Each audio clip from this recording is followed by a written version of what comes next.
It's March 22nd, and I'm 19 days old, and I'm wearing a cute elephant outfit that we inherited from our friend Takumi, Japanese neighbor who's 5 weeks older and has already outgrown this outfit.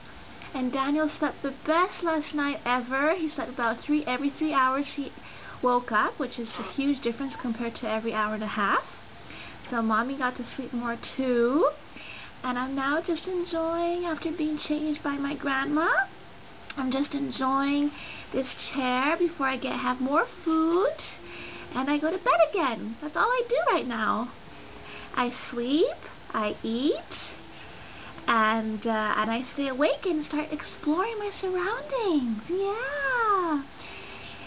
Um beijo. I'm sending my grandma Heather, my grandpa Boone, my vozinho Daddy, vozinho fofinho, tia Fafá, tio Juju, Uncle Peter, Auntie Jennifer, and all my other loved ones out there who's going to see this video. I'm sending a big kiss. We can't wait to meet you in person. Ooh, Saúde. Bless you. Bless you, Daniel. Tomorrow's Easter Sunday, and we have a special outfit we're going to be putting on, so we'll send pictures again. Sending kisses! Kisses to you! Kisses to you! Yay! Yay! Oh, wonderful! Okay then, bye everyone, I love you!